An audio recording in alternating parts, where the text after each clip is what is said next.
اب اس پس منظر میں سوچئے ہم کہاں کھڑے ہیں، ہم کس شے کی گواہی دنیا کے سامنے دے رہے ہیں؟ ہمارے تو انفرادی معاملات بھی بہت پست ہیں، ہمارے تو معاملات آپس کے غلط ہیں، ہم تو جھوٹ اور دھوکہ اور فریب اور ملاوٹ اور خیانت اور غبن، اس میں تو ہم بہت ہائی مارکس جو ہیں سیکیور کر رہے ہیں۔ جارج برنارڈ شاہ نے کہا، میں جب قرآن پڑھتا ہوں تو محسوس کرتا ہوں کہ اس سے بہتر کتاب ممکن نہیں، اور جب مسلمانوں کو دیکھتا ہوں تو محسوس کرتا ہوں کہ ان سے زیادہ ذلیل قوم کوئی نہیں۔ یہ گواہی ہم دے رہے ہیں، یہ محمد کے ماننے والے یہ ہیں، یہ ہے امتی محمد کے، جو اپنے پاؤں پہ کھڑے نہیں ہو سکتے، جو اپنے معاملات مینیج نہیں کر سکتے، بیکاری، یہ اور کہاں ہے وہ دین؟ کوئی ایک ہی دنیا میں دکھا سکتے ہو کہ یہ ہے دین؟ آؤ see with your own eyes, this is دین الحق۔ یہ جو میں نے آپ سے کہا تھا نا، یہ بڑی نازک ذمہ داری، بڑی نازک، اس کا ایک اندازہ آپ کو ہو جائے گا خطبہ حجۃ الوداع سے۔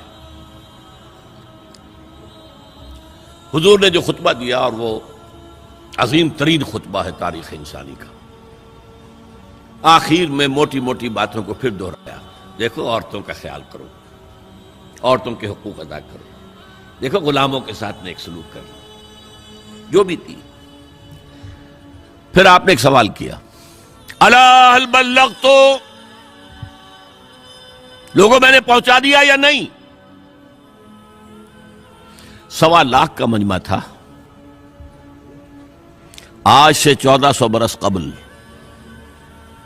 1.25 لاکھ کا مجمع بہت بڑی بات تھی، بہت بڑی بات تھی، جبکہ ابھی اسلام صرف جزیرہ نمائے عرب تک محدود تھا۔ آج بھی پہلے کبھی ہو جاتے تھے 28-30 لاکھ بھی، ان مینیجیبل ہو رہا تھا معاملہ۔ اب سعودی عرب کی حکومت نے کو مینیج کیا، پابندیاں لگائی تو 20 لاکھ، یہی ہے نا 1.25 لاکھ کا بندہ۔ اور اس کا نقشہ میں دکھا دوں، ایک ایک حرف آپ 3 مرتبہ کہہ رہے تھے۔ داہنی طرف رخ کر کے کہا، وہ سنا، پھر مکبر کھڑے ہوئے ہیں، اس نے سنا اور آگے پہنچایا، اس نے سنایا آگے پہنچایا۔ لاؤڈ سپیکر تو تھا نہیں، کوئی پبلک ایڈریس سسٹم تو نہیں تھا۔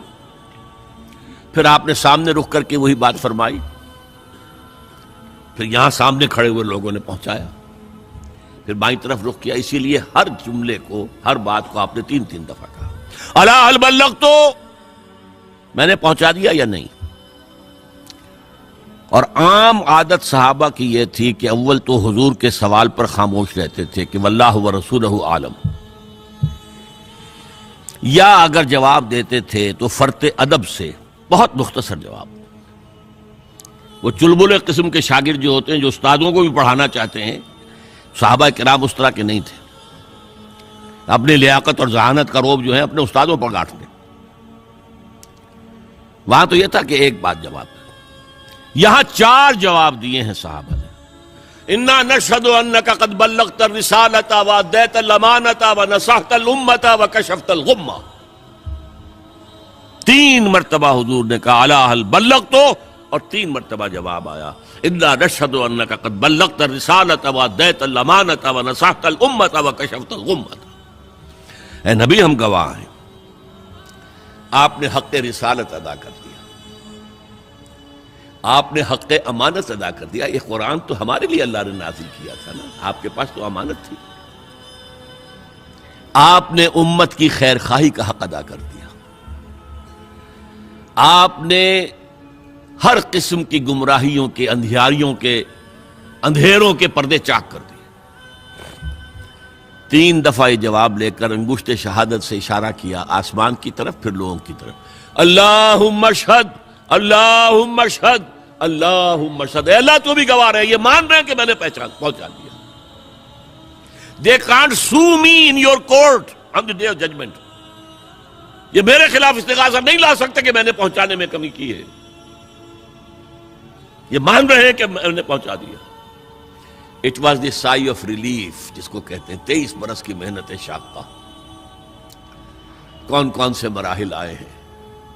یوم طائف بھی آیا ہے, 3 سال کی شیب بنی ہاشم کی قید بھی ہے, معرکہ احد بھی ہے, احزاب بھی ہے, 70 مبلغین ذبح کیے گئے.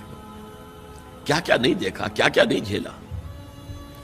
لیکن پھر بات کیا ہوئی؟ اب آپ نے آخری بات اللہم اشہد اللہم اشہد اللہ, اور اس کے بعد فَلْيُبَلِّغِ الشَّاهِدُ الْغَائِبَ. اب جو یہاں موجود ہیں ان کے ذمے ہے کہ پہنچائیں ان کو جو یہاں نہیں ہے. میں فارغ, میرے کندھے سے بوجھ اتر گیا, اب تمہارے کندھوں پر آیا. اب اس غائب میں وہ بھی تمام لوگ شامل تھے جو اس وقت دنیا میں تھے اور وہاں نہیں تھے. شاہد اور غائب کا لفظ آ گیا جہاں سے میں نے بات شروع کی تھی. شاہد اور غائب, شاہد موجود, فَلْيُبَلِّغِ الشَّاهِدُ الْغَائِبَ, اور غائب میں وہ بھی ہے جو قیامت تک آئیں گے. یہ ہے اس امت کا فرض منصبی, اور اگر آپ سمجھیں یہ ہے اس امت کا فریضہ رسالت.